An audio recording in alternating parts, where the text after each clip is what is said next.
Revolution 2, the parables. The parable of the forgiven debts.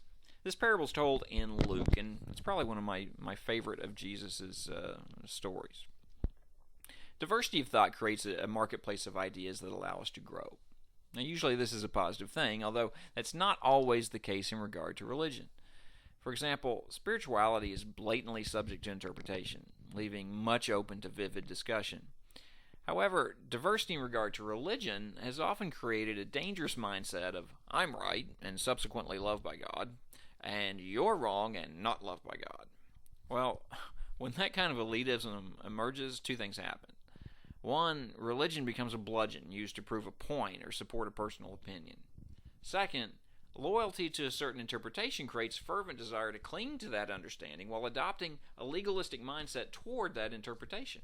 With that, legalism takes center stage, and religious ideas take the shape of something based on law that is potentially wrought with self-righteous judgment and subsequently absent the vision of Jesus.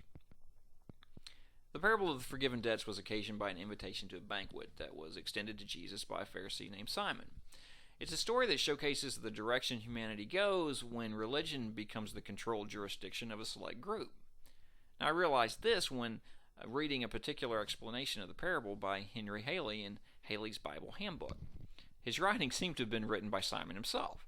The passage that provoked me to compare Haley's interpretation to Simon's attitude centers on the morality of Mary Magdalene. He states, and I quote, "Unquestionably she, Mary Magdalene, was a woman of unblemished character. She was not the sinful woman from the parable. It is simply unthinkable that Jesus would accept a common prostitute as the leading woman of his group. For a prostitute to have her sins forgiven and be accepted in the fellowship of the saved is one thing, but it would be quite a different thing to put such a one at the head of religious work." End quote. It's bewildering to realize that how, when our eyes and ears are open, our hearts are very much closed. Haley's comments seem to be pretentiously wrought with the very attitude that Jesus denounces in this parable. Not only had he forgotten that according to two gospel accounts Jesus cast 7 demons from Mary Magdalene, but he seems to have missed the point of the parable entirely, and further, completely forgotten Christian history. Let's review. Paul, a murderer and persecutor of Christians, who also greatly impacted the spread of Christianity to the Gentiles. Moses, a fugitive wanted for murder, who also led the Hebrews out of bondage in Egypt. And David, an adulterous murderer, who also was heralded as being a man after God's own heart. Yeah, in fact, it seems such people seem to be God's favorite prospects to emerge at the head of religious work.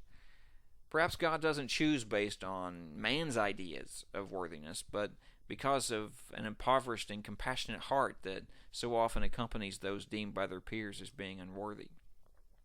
At any rate, Haley's words stung me. I was taken aback by that familiar stench of fundamentalism, but I couldn't be too tough on him. I mean, after all, I would have agreed with him wholeheartedly before really studying Jesus' life and teachings from a historical perspective. Entrenched in fundamentalism, I lived with the same self-righteous attitude displayed by Simon the Pharisee and host to Jesus and the others at the banquet mentioned in Luke. Simon had been hearing so much about this Jesus phenomenon, and undoubtedly he wanted to get to the bottom of it.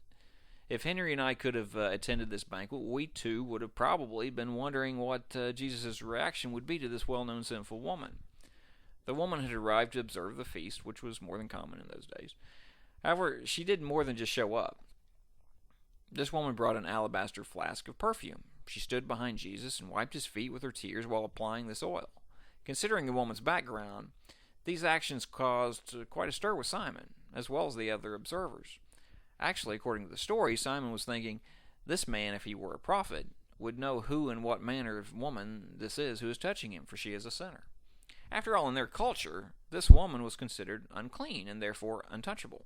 Simon reasoned that if Jesus were actually a prophet, as he had heard and undoubtedly questioned, then Jesus would know the sinful nature of this woman and snub her as he and the many others in the group had certainly already done.